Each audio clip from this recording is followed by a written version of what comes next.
नमस्कार, आप देख रहे हैं आवाज अड्डा। मैं हूं तमन्ना इनामदार दत्ता। जब भारत को महान देश और मॉडर्न देश बनाने के सपने बेचे जा रहे हो, तभी पूरे देश में अचानक सांप्रदायिक और कट्टरपंथी ताकतें सिर उठाने लगे और दिल्ली के पास दादरी में एक शख्स को उन्मादी भीड़ पीटकर मार डाले तो डर लगता है।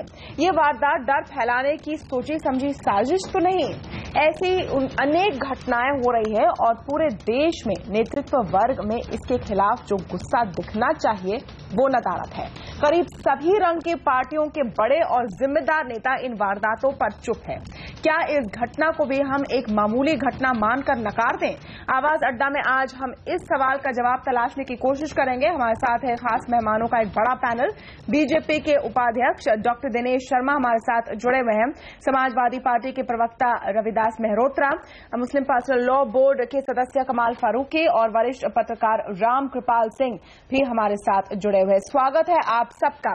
कमाल फारूकी जी, पहले मैं आपसे पूछना चाहूंगी कि इस वारदात के बाद अलग अलग तरह की रिपोर्ट आ रहे हैं। उनमें से कुछ ये है कि वहां की लोकल लेवल की जो बीजेपी नेता है, नेतृत्व है, वो कह रहे हैं कि ये एक तरह से ठीक था, अगर जो खाया गया था वहां पर वो बीफ था और मटन नहीं। उसकी डिटेल में हम जाएंगे।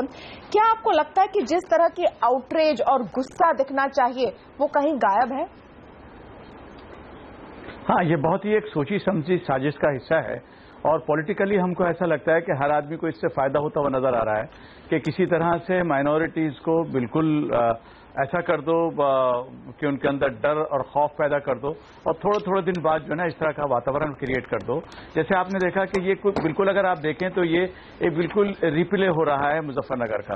मुजफ्फरनगर में भी इसी तरह से कुछ चीजें शुरू हुई और उसके बाद इस तरह से शुरू हुई कि वहां 60-70 लोग बाग मारे गए और हमने देखा कि 40-42 बच्चे जो है ठंड के अंदर मारे गए। और आज तक की तारीख में जो वहां जो बसने वाले लोग बाग थे, मैं हिंदू और मुसलमान की बात अभी इसलिए नहीं करूंगा कि वो कम्युनलाइज हो जाएगा, लेकिन हर आदमी जानता है कि वो मसीह के वहां पर जो गांव में रहने वाले लोग बाग थे उनको वापस आज तक नहीं पहुंचाया जा रहा। अभी बिल्कुल एग्जैक्टली इसी तरह का इसमें हुआ कि बीफ के नाम के ऊपर कि वहां बीफ था, जबकि न कोई अथॉरिटी है। और ये वो लोग हैं जो कि इंतहाई शरीफ और तकरीबन 60 साल से अपने हिंदू भाइयों के साथ में बिल्कुल नहीं। और इसमें जो मुझे ताज्जुब ये हो रहा है, इसमें जो ताज्जुब मुझे ये हो रहा है जी, मुझे नामदार मुझे कहने दीजिए, 1-2 मिनट और लूंगा, एक मिनट और लूंगा और बात खत्म करो।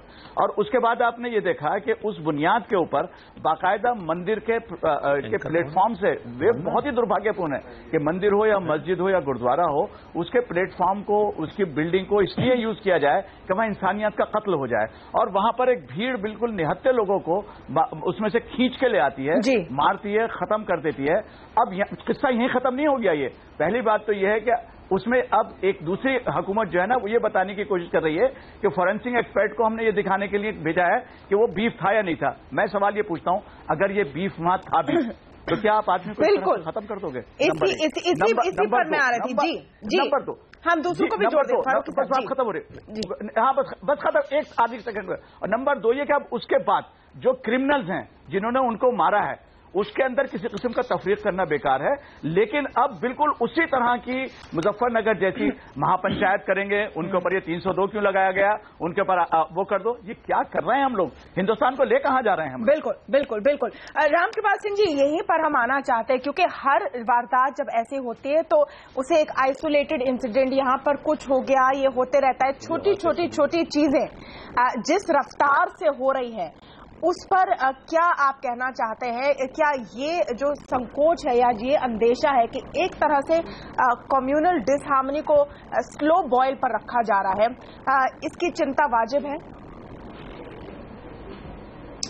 तमन्ना जी, आपने पहले सेंटेंस जो कहा था उसमें एक बात आपने कही थी कि तमाम बड़े नेता और तमाम लोग चुप हैं जी। मैं कहता हूं ये चुप नहीं है, कोई भी चुप नहीं बैठा हुआ है। हमें देखना ये चाहिए, सांप्रदायिकता की बारूद बिछाई जा रही है लगातार, इससे हमें आंखें नहीं मूंदना चाहिए। और ये तमाम लोग, चाहे वो धर्मगुरु हो, चाहे वो नेता हो और चाहे अफसरशाही हो, ये तीनों की मिली भगत है। जब आप बारूद बिछाते जाएंगे सांप्रदायिकता की तो कोई भी तीली फेंक देगा, चाहे वो जानबूझकर फेंक रहा हो या अनजाने में फेंक रहा हो, आग लगेगी ही। तमन्ना जी, एक चीज समझ लीजिए कि धर्मगुरुओं को भी और राजनीतिज्ञों को भी ये मालूम हो गया है, उन्होंने एडमिनिस्ट्रेशन को अपने अपने खेमों में बांट लिया है और वो जानते हैं कि धर्मगुरुओं को यह पता है कि अपनी दुकान बढ़ाने के लिए और राजनेताओं को पता है कि वोट के लिए लाशों का गिरना बहुत जरूरी है इस मुल्क में। ये प्रैक्टिस की जा रही है। आप मत कहिए कि ये लोग चुप बैठे हैं, चुप नहीं बैठे हैं। मेहरोत्रा जी, ये एक जो पैटर्न बन गया है और मुजफ्फरनगर में भी हमने ये देखा, इसके एक हफ्ते पहले भी उत्तर प्रदेश में ही ये वारदात हुई थी, जहां पर एक शख्स को पाकिस्तानी टेररिस्ट समझकर लिंच कर दिया था, एक पूरे ग्रुप ने मार डाला था। आप लोग के लॉ एंड ऑर्डर की क्या धज्जियां उड़ी है?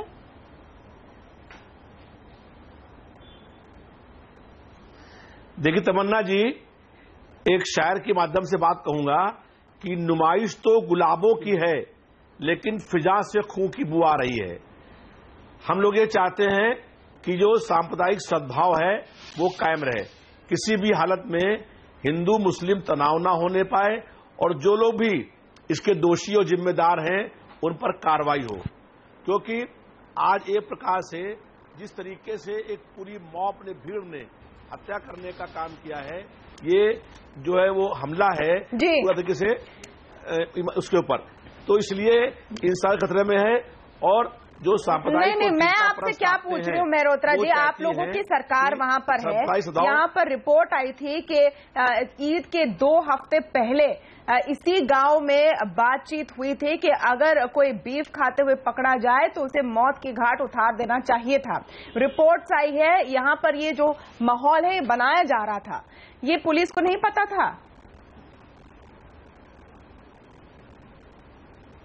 देखिए, इसमें जो लोग भी जिम्मेदार और दोषी लोग हैं, चाहे वो पुलिस के अधिकारी हों, प्रशासन के लोग हों, उन पर कार्रवाई हो।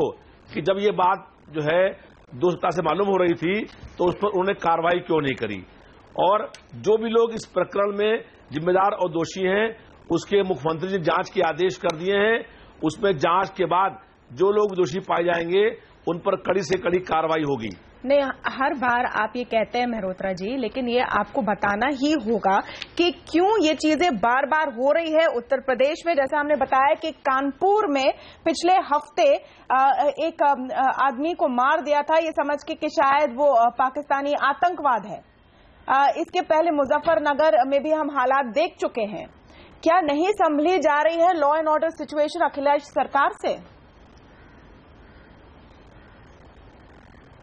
नहीं, देखिए तमन्ना जी, कुछ लोग ऐसे हैं जिनको आप भी जानते हैं और उनके नाम भी सामने हैं, जो प्रदेश में सांप्रदायिक सद्भाव खराब करने का लगातार प्रयास कर रहे हैं। और कुछ लोगों की मंशा है कि पूरे प्रदेश के अंदर सांप्रदायिक तनाव फैल जाए और सांप्रदायिक तनाव के माध्यम से दंगे हों। हम लोग ये चाहते हैं कि हिंदू मुस्लिम एकता कायम रहे, सांप्रदायिक सद्भाव कायम रहे और किसी भी स्थिति में हिंदू और मुसलमान के नाम पर झगड़े, फसाद या कत्लेआम या निर्दोष लोगों की हत्याएं नहीं हो। नहीं, ये कोई नहीं चाहता कि निर्दोष लोगों की हत्या हो, लेकिन मेहरोत्रा जी, क्या सबसे बड़ी जिम्मेदारी वहां की सरकार को नहीं जाता? डॉक्टर शर्मा हमारे साथ जुड़ चुके हैं। डॉक्टर शर्मा, मैं नहीं जानती कि आपने मेरा सवाल सुना या नहीं, लेकिन मैं आपको बता रही थी आपके कुछ नेता नवाब मैंने सुना है और मैं चाहूंगा मैं जवाब दूं। बिल्कुल, आप दीजिए। श्रीचंद शर्मा, इनके जो बयान आए इन पर आप क्या कहेंगे?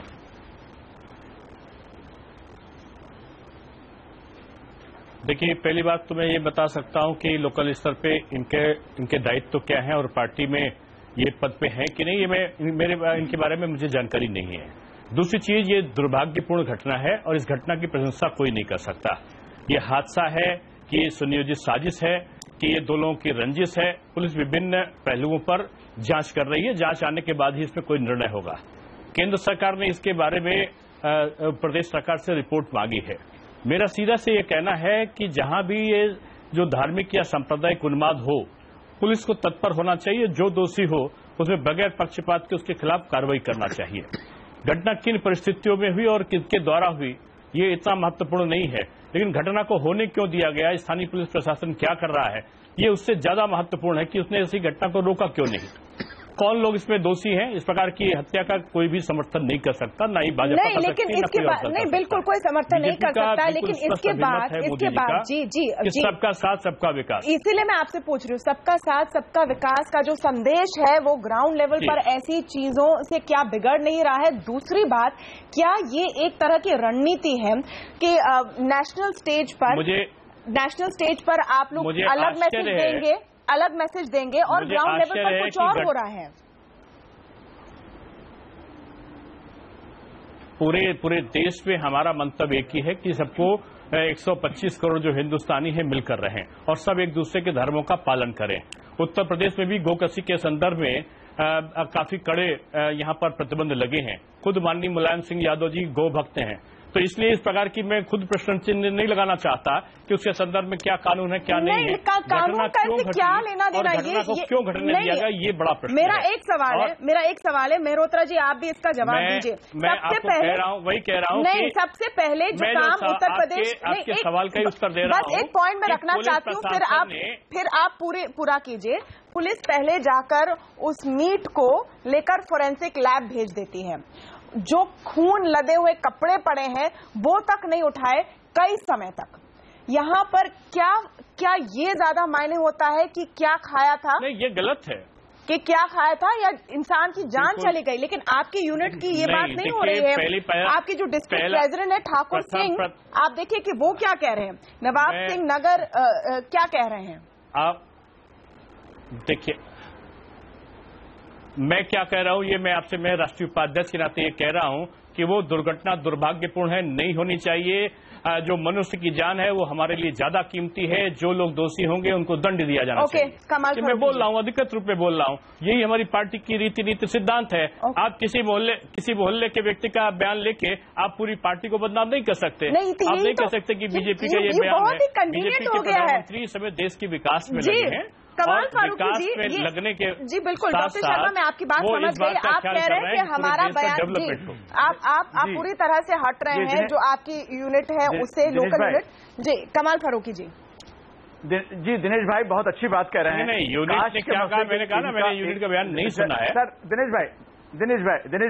दिनेश भाई मैं आपसे बात अर्ज करना चाह रहा हूं। आपकी बातें बहुत अच्छी लग रही हैं, लेकिन मैं ये चाहता हूं कि इन बातों को आप ग्राउंड लेवल पर इंप्लीमेंट कर दीजिए।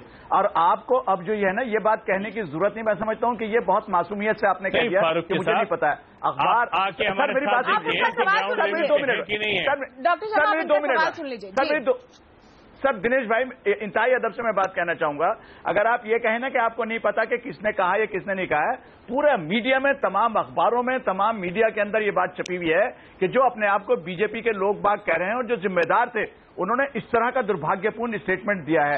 आप बीजेपी के बहुत इंपॉर्टेंट आदमी होते हुए क्या चैनल के माध्यम से कहलवाने की कोशिश करेंगे कि जो लोग उसके अंदर पकड़े गए हैं और जिन्होंने उस बूढ़े आदमी को और उनके बच्चे को मारा है, उनके खिलाफ 302 चलना चाहिए, उनके खिलाफ सख्त कानून एक्शन होना चाहिए? क्या आप ये कहेंगे? और उसी के साथ साथ जो आपके बीजेपी के लोग बात कह रहे हैं उनके खिलाफ एक्शन होगा नहीं होगा? अब मेरा जी देखिए, जो भी हत्यारे होंगे, चाहे जिस दल के हो, चाहे जिस जाति, चाहे जिस संप्रदाय के हो, उनका बीजेपी कभी पक्ष नहीं लेती। लेकिन उनको पार्टी से निकालिए, देखना होगा कि उसके प्रकरण के कारण क्या है, कौन सी दशाएं आई हैं। नहीं, आप देखिए, ये जो स्टेटमेंट्स आ रहे हैं, मैं तो सरकार से कह रहा हूं कि जिन लोग पार्टी के लोग हैं, कार्रवाई होनी चाहिए। सरकार तो पता नहीं क्या कह रही, वो मेहरोत्रा जी बताएंगे कि सरकार क्या कह रही है। लेकिन जो लोग आपके पार्टी से हैं वो कह रहे हैं हम बीजेपी के नेता हैं, डिस्ट्रिक्ट प्रेसिडेंट है, पूर्व एमएलए हैं, ये नहीं कि कोई कल के मेंबर हैं। उनको आप क्यों नहीं स्ट्रिक्ट एक्शन लेते, उनको हटाइए। नहीं, वो ये मैंने सुना नहीं, लेकिन उन्होंने ये नहीं कहा होगा कि मैंने हत्या करी, ये उन्होंने नहीं कहा होगा। नहीं, हत्या ठीक है। मैंने ये इतने मासूम मत बनिए, हत्या ठीक। दिनेश भाई इतने मासूम मत बनिए। दिनेश भाई इतने मासूम मत बनिए। उन्होंने ये कहा है कि इन बच्चों के खिलाफ 302 का मुकदमा नहीं होना चाहिए। उन्होंने ये कहा है कि इन बच्चों को रिहा कर देना चाहिए। उन्होंने ये कहा सर आप सुन लीजिए, उन्होंने ये कहा है कि हम महापंचायत करेंगे इस बात को लेने के बाद, यानी कि मुजफ्फरनगर को रिपीट करेंगे। तमन्ना जी नहीं, अब कौन किस लेवल का व्यक्ति है उसके बयान को आप राष्ट्रीय स्तर के बयान मान लेंगे, ये ठीक हो जाता है। ये बहुत ही कन्वीनियंट हो जाता है। छोटा सा ब्रेक मुझे लेना पड़ेगा, छोटा सा ब्रेक लेना पड़ेगा। लेकिन दिनेश जी, ये आपको ब्रेक के बाद समझाना पड़ेगा कि हर बार हम इस पैटर्न को देखते हैं, कोई हादसा हो जाता है, कोई इंसिडेंट हो जाती है, वहां पर बीजेपी के जो लोकल लीडर हैं वो कुछ बोल देते हैं और फिर जो दिल्ली के नेता है वो कहते हैं ये कौन है पता नहीं, हम पता करते हैं। ये कब तक चलेगा, ये हम जानने की कोशिश करेंगे एक ब्रेक के बाद।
अच्छे दिनों का वादा था, क्या ओछे दिन आए हैं, ये सवाल पूछा जा रहा है क्योंकि एक और सांप्रदायिक घटना घटी है।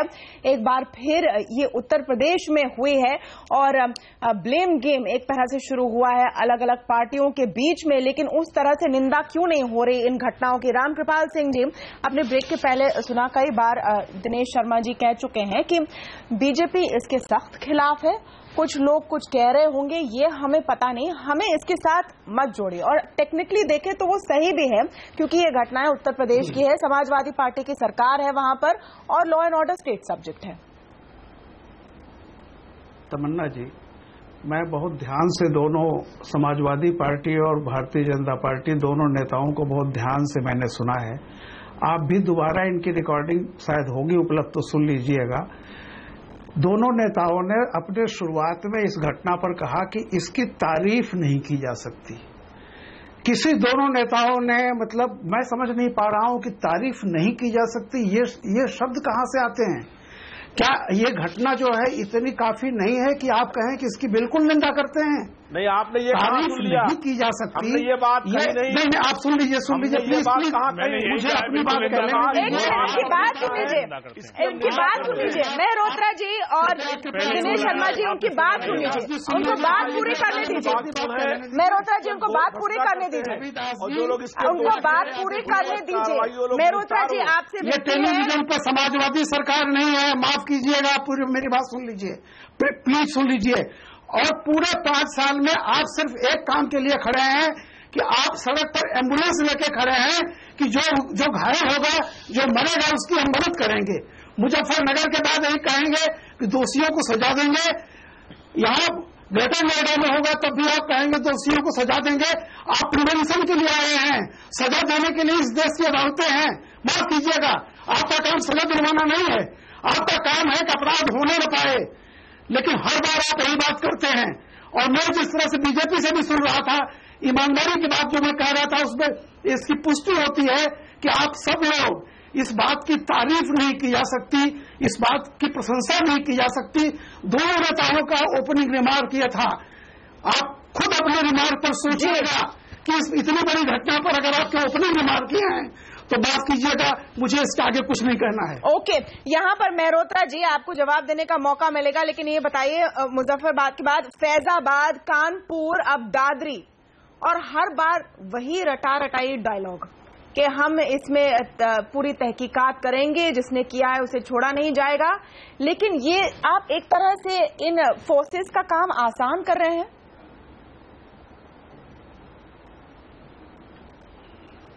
देखिए तमन्ना जी, मैंने पहले कहा कि ये घटना दुर्भाग्यपूर्ण है, इनकी हम कड़ी भर्त्सना करते हैं और जो लोग भी इन घटनाओं में शामिल हैं उनके खिलाफ कड़ी से कड़ी कार्रवाई हो। जिन लोगों ने हत्याएं करी हैं वो हत्या के आरोप में गिरफ्तार हों और ऐसी घटनाओं की पुनरावृत्ति न होने पाए, इसके मेहरोत्रा जी, आपकी पुलिस, अच्छा आप एक दो चीजों का सवालों का जवाब दे दीजिए प्लीज। आपकी पुलिस ने अब तक उस मंदिर में जिस पंडित ने या जिस प्रीस्ट ने ये घोषणा की कि इस घर में बीफ है या यहाँ पर बीफ है, उसको एफआईआर में दर्ज नहीं कराया है। आपकी पुलिस ने जो मीट था उसको तो फोरेंसिक लैब भेज दिया, लेकिन अब तक वहां से कोई भी एविडेंस नहीं इकट्ठा किया है, तो आगे जाकर कोर्ट में मामला फंसेगा। इन पर कौन नियंत्रण लाएगा? तमन्ना जी, मैंने पहले कहा कि इस पर जांच के आदेश हो गए हैं। जांच से जो दोषी पाए जाएंगे, चाहे वो पुलिस के अधिकारी हो, चाहे वो डीएम हो, प्रशासन के अधिकारी हो, उन पर कार्रवाई होगी। और किसी भी कीमत में प्रदेश के अंदर जो सांप्रदायिक सद्भाव ये हम 1.5 साल से सुनते आ रहे हैं। कमल फारूकी जी, उसको रोकने के लिए कमल फारूकी जी, देखिए क्रिमिनोलॉजी का बेसिक उसूल ये है, प्रयास हो रहा है, मतलब आपकी बात सुनिए भाई, सुनिए, देखिए, क्रिमिनोलॉजी का ये बेसिक उसूल होता है कि जहां कहीं ये इस तरह की दुर्घटना होती है तो जाए वकूफ के ऊपर उसी वक्त जाके सारे एविडेंस क्रिएट करने चाहिए और उसमें एविडेंस को खत्म नहीं होना चाहिए। आपने इतना इंपॉर्टेंट क्वेश्चन रेज किया, मेहरोत्रा साहब के पास इसका कोई जवाब नहीं है। कोई जवाब आप जो टूटे हुए फ्रिज में से आप मीट तो निकाल कर ले गए, लेकिन वहां उसकी लाश घसीटते हुए खून के धब्बे हैं, कपड़े हैं। मैंने पहले आपके पास एविडेंस नहीं था। आप जिम्मेदार आपने किया क्यों नहीं भाई? कमाल करते हो यार, हुकूमत आपकी है, किया क्यों नहीं आपने? कब करोगे कार्रवाई? हर बार एविडेंस खत्म हो जाएगा। करने की छूट किसी को नहीं मिलेगी। जो बेवकूफ बना रहे हैं आप कुछ नया बोलेंगे प्लीज मेहरोत्रा जी, आप कुछ नया बोलेंगे जिससे लोगों को लगेगा कि आपकी सरकार सीरियस है इस बारे में। और दिनेश शर्मा जी, आप प्लीज जो सवाल कमाल फारूकी जी ने पूछा कि ये जो लोग हैं इनके नाम मीडिया में हर जगह है, ये कोई रहस्य नहीं कि कौन लोगों ने क्या बयान दिए हैं, उन पर क्या एक्शन लेगी बीजेपी?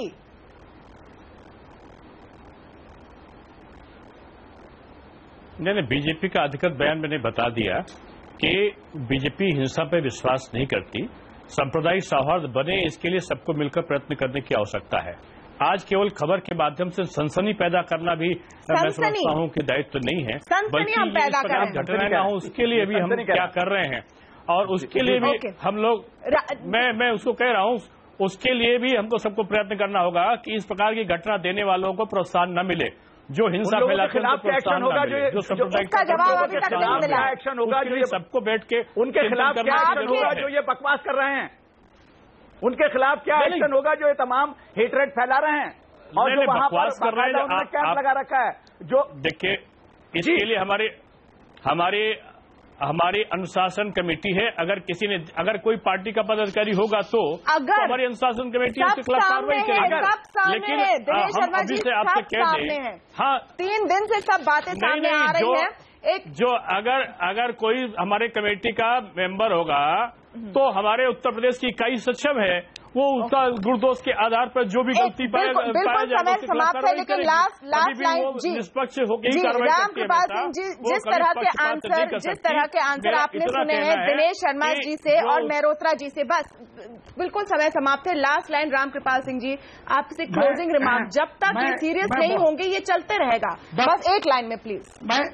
मैं एक निवेदन कह रहा हूं। अभी शर्मा जी ने एक बात कही है, बहुत दुखद है। 100 आदमी 150 आदमी भीड़ जाती है, जुनून भूत सवार है जिन पे, एक निहत्थे एक गरीब मजबूर आदमी को खींच करके सड़क पर मैंने कहा उनके खिलाफ कार्रवाई की जानी चाहिए, मैंने बोला है। घृणा पैदा करती है शर्मा जी, घृणा पैदा करती है, ये सनसनी नहीं है। नहीं, उनके बारे में कह रहा हूँ, मैं कह रहा हूँ ऐसी घटना ना हो, ये बहुत ही संजीदा मैटर है। हमारा समय समाप्त हो चुका है। आप सबसे अनुरोध है कि यहाँ पर खत्म करें क्योंकि समय समाप्त हो गया हमारा, लेकिन ये बहुत ही एक संजीदा मैटर है इस पर पूरे दुनिया और देश और दुनिया की नजर है कि हम इसे कैसे हैंडल करते हैं। बहुत बहुत शुक्रिया आप सबका हमारे साथ शामिल होने के लिए इस चर्चा में। नमस्कार।